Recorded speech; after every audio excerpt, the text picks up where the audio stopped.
Good morning from the glorious garden, late August.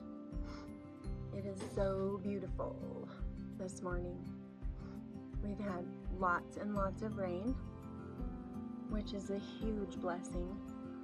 We really needed it. Everything was really drying out, and now it's back to lush, except for the changes that come with fall.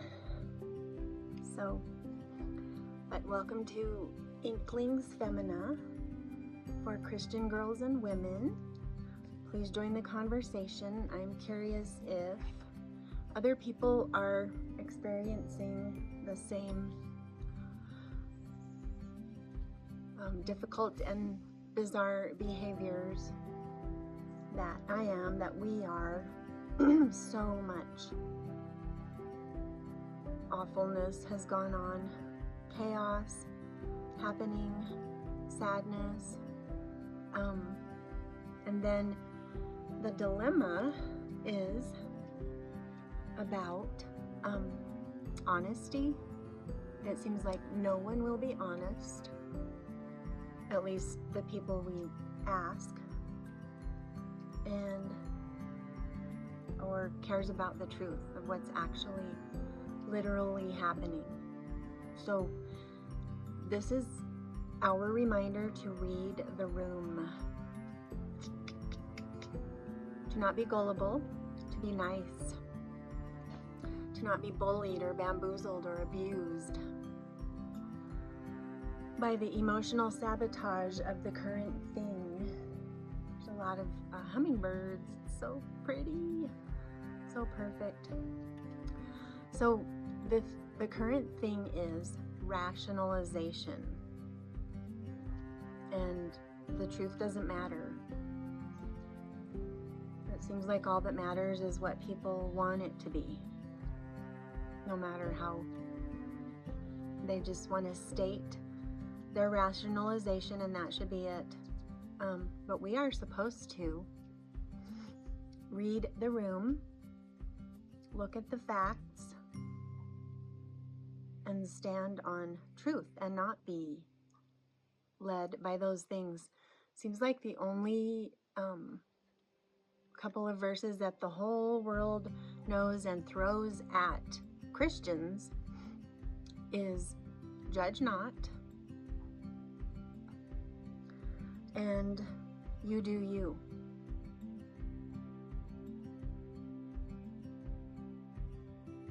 Welcome in. Join the conversation. Curious what you're all thinking about this lack of honesty, rationalizing everything, throwing out those little phrases, judge not, you do you, the truth doesn't matter, just observing, listening, experiencing, and standing fast on the truth that we can know. God didn't leave us to flail about and be abused or messed with. So from things in society to even horrible murder cases we're following, and how little most people care about the truth that's being obviously revealed to local, to friends, to family. People try to invent a false narrative and think it's settled in their mind that everyone will follow along. There's actually a lot of people that adore what's not true. They adore the false narrative, things that are excused and explained, and just bold blanket statements made, and boom, that's it. No, from New Thought influencers to just personal things. It comes down from the top. In other words, they think. Academia, media, influencers, or just the most outspoken people. Error is always busier than truth. So when people are running around campaigning for the narrative they want, that's a great sign. The way it's come down to us through these past few generations is from the top, from academia and the media and big influencers like Oprah and even so-called Christian influencers, that it's all you do you, judge not, just love, love wins, and it's all about self-actualization, micromanaging, navel gazing, ultra analyzing self. The goal to be self-aware in order to please, to fit in, assimilate, and normalize the current thing. And you're supposed to do it too, or you are dangerous. It reminds me of the song, Tell Me Lies, Tell Me Sweet Little Lies, how much people actually love this way of thinking, and they think that everyone else should too. So they don't want honesty, they don't want truth.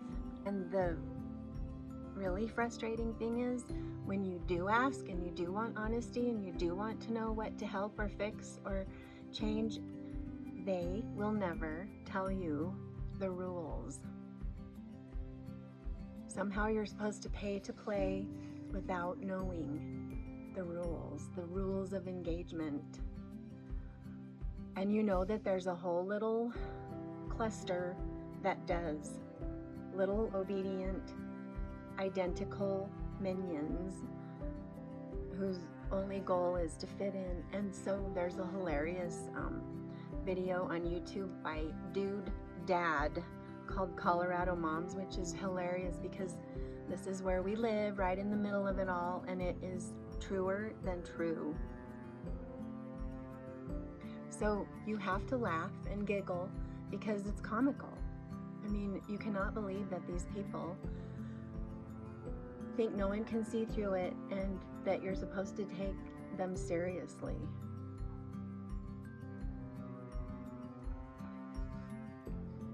So everyone is supposed to fit in. They say you do you, but that's the last thing they mean. That means they're gonna do them, but there's no way you're supposed to do you. And if you don't, you're a misfit or a dork. Every now and then you see someone who is so beautifully unique, and it's so refreshing to see them not being the identical minion and being completely not following blindly, and they're completely comfortable in their own skin. It's so fantastic. Just for one example of how people are doing this, hook, line, and sinker without question, is the current image trends that females are falling for and dressing their daughters like completely obedient. You must look like this, you must dress like this. And it's like mind-blowing to think some of these things are literal things that are driving the majority of women.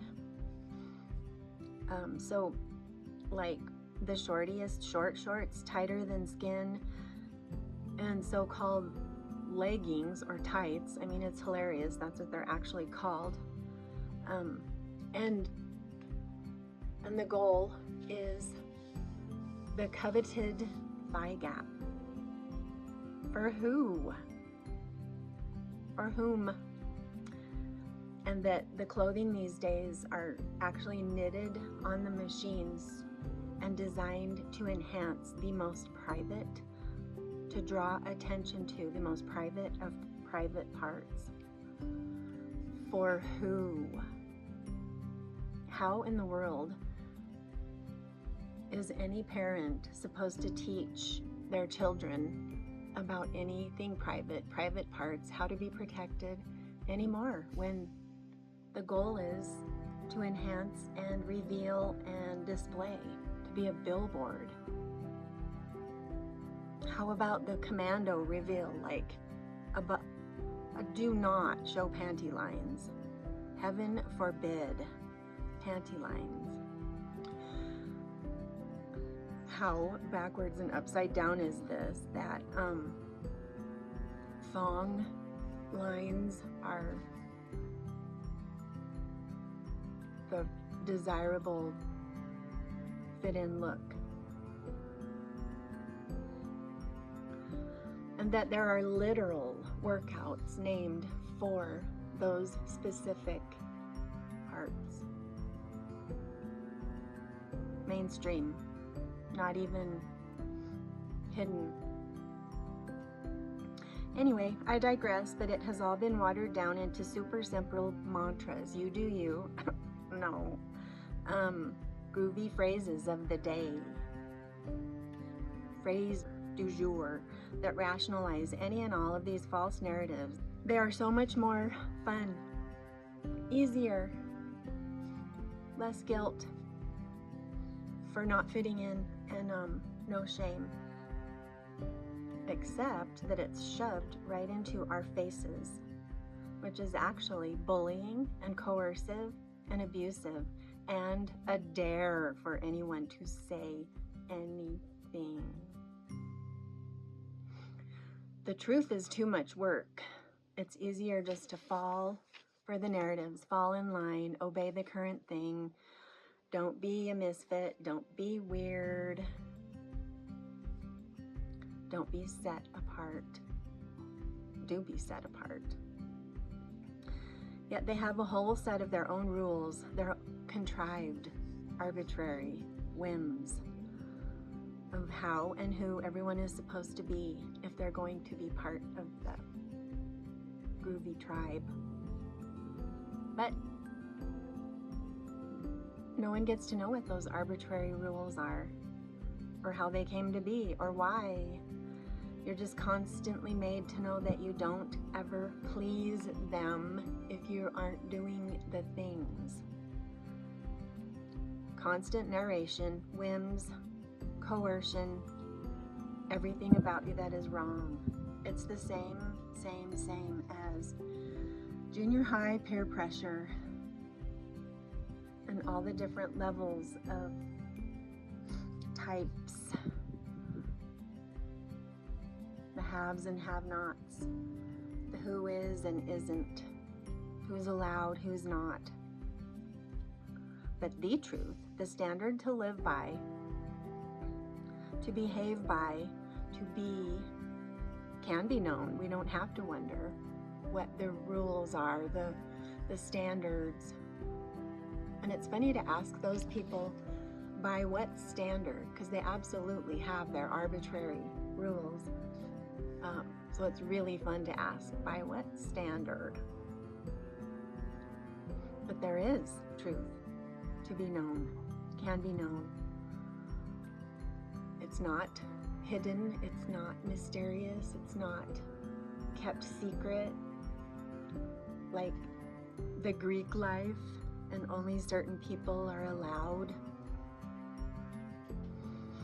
It is a fixed point of reference outside of ourselves, without bullies or chaos. These coercive bullying behaviors from grade school through junior high and on into adulthood are actually matters of life and death.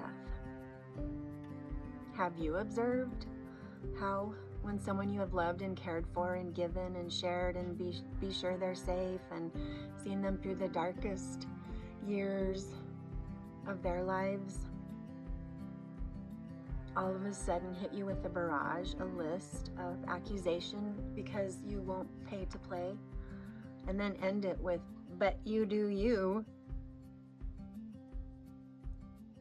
It's the very last thing they intend.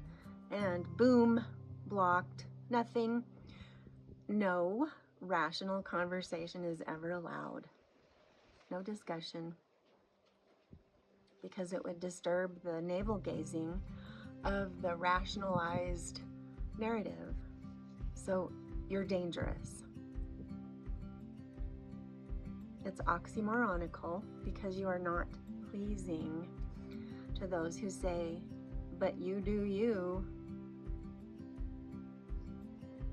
So suddenly and conveniently, when you will not pay to play, snap. You are incompatible, dangerous, and everything about you now is abuse, just because you ask for honesty and won't follow the narrative. But you were completely fine for years and years and years. When you won't please, participate, cooperate, be part of the destruction of more lives, the big snap attack. It's the only way to rationalize their treatment, to say you're dangerous, and feed the ego that is driving the narrative. So my question is, people get so mad, Christians even, and throw out all those phrases, but won't tell you, they're very, very angry, but won't tell you why or what the rules were or what they expected. So who are we really to please? Obviously, God and what He says is required of us. So the people that you don't ask, blam, attack. When you do ask, they go silent. Because that conversation is not possible. And they know that your standard is a fixed point of reference outside of yourself, not theirs. I feel really dumb because I should have known a long time ago who to not trust because of the mocking and ridiculing that was always the MO when certain people were present, and knowing it was, I mean, even people texting each other at your own dinner table. So you knew that mocking and ridiculing and was the constant MO. It makes me feel stupid to have trusted them. For instance, asking for honesty from someone who for over 30 years, every single time, like 35, no, closer to 40 years, over 40 years, every single time we've been together. This is a big spiritual pillar of the church, leader in a mission. Every time we were together, every single time for the past over 40 years, I mean, I should have known better. It was constantly, he cannot know, he must not know, he can't see this, tell him I'm somewhere else, there's no way he can ever know this.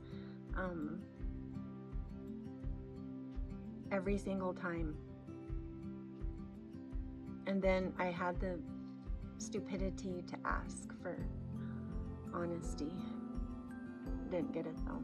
Just got a trite platitude. And it was very, very important. Really, really, really mattered. So, I feel really stupid, but also I feel good because love is supposed to hope all things. And we just kept hoping, and even hoped when asking for honesty, but it wasn't possible. So today's churches, even the churches, are filled with people who do not want the truth to be the truth. They want everything but God, everything but His Word, a true scholarly translation as close as possible from the original languages. But it's all about all these other books and all this therapy. We are the most therapied society ever in the history of the world, and everyone is more of a mess than ever. I know someone who was close, who was in therapy, and it did no good at all for a long, long time. The therapist prescribed 6 or more different drugs at once.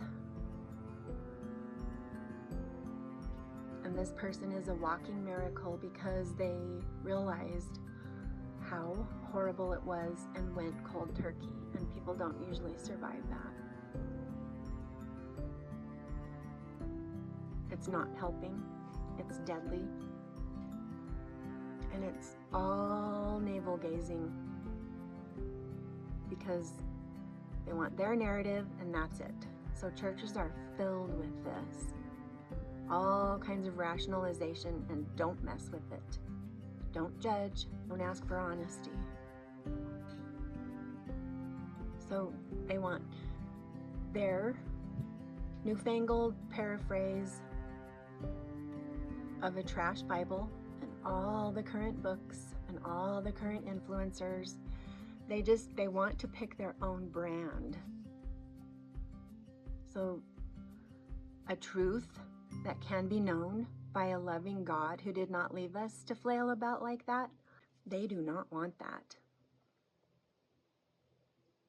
They want their own brand that makes them the most comfortable. It would be a cruel God to leave us like that. Spinning through the universe, picking up daisies, choosing which one we want to be our most comfortable version of the truth. It leaves everyone extremely vulnerable to abuses, and leads even to death. So no, read the room. We're supposed to judge. We're supposed to use discernment. We're supposed to test all spirits.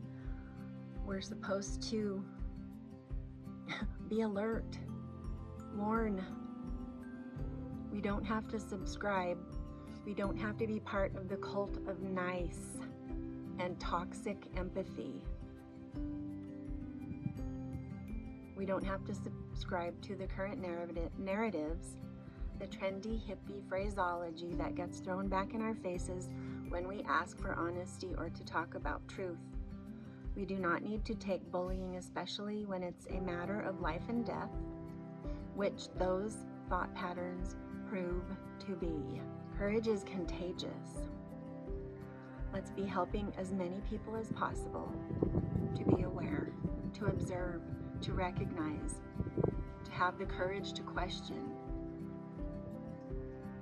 to dig deep into God's word and not need a bunch of other, well, everything but God, everything but his word. That's the norm. The Church of Oprah, the word of faith, the new apostles, new prophets, new downloads. Isn't it sad? God is not enough. What Jesus did is not enough. His complete, holy, living word is not enough. So have courage. It's contagious. I'm going to link an amazing vlog by Elisa Childers about truth and theology. Theology is God logic, biblical truth. We can know it. It's simply biblical theology, biblical truth, embodied by the living triune God and his living, holy, complete word. John 1:1. In the beginning was the Word, and the Word was with God, and the Word was God. He was in the beginning with God. All things were made through him, and without him was not anything made that was made. In him was life, and the life was the light of men. The light shines in the darkness, and the darkness has not overcome it. So as always, context is king. So read the whole chapter, read the whole book. And that sounds really mysterious.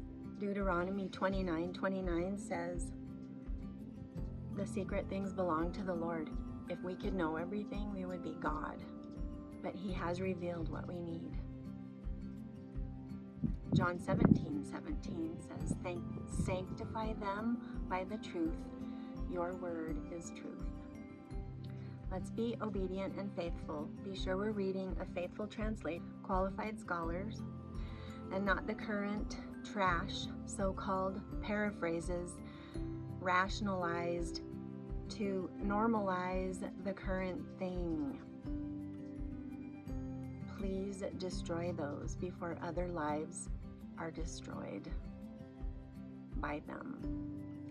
And don't forget, read the room, be alert, test all spirits, expose darkness, stay in the light, save others from danger. Souls are at stake. Be strong in the Lord and the power of his might. Ephesians 6:10. Don't worry about being part of the cult of nice or toxic empathy. We can absolutely be loving and kind. True love loves truth.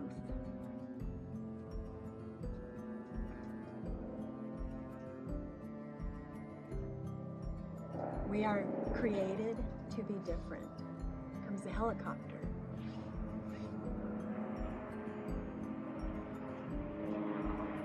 One of my favorite stories, there goes the helicopter, hello.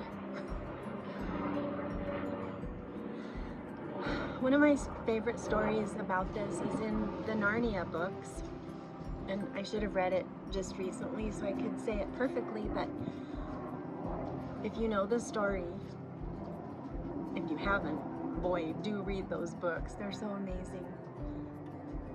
But Lucy, this girl, is walking with Aslan, and it's an allegory of the Christian life and journey and good and evil and triumph over evil.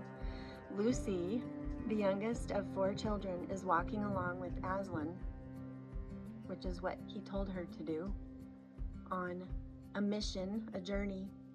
And she looks across this chasm, and the 3 others and some other characters are walking on the other side of it. And she points to them and says, you know, what about them? They're in danger. And Aslan said, walk with me. That's their story. And she did. And that's how bravery can be contagious. Courage can be contagious. Faithfulness can be contagious. Obedience can be contagious. Share your comments and thoughts. Let's talk. Please like, subscribe, share, so that we can add more people to the conversation. Christian girls and women. Eventually, I hope to be interviewing other people and not just talking by myself. And I might start interviewing people that are gone, from books they've written. That would be kind of fun. So thanks for joining. Share your thoughts. Share this out if you feel it's worthy, so that courage can be contagious. Talk to you next time.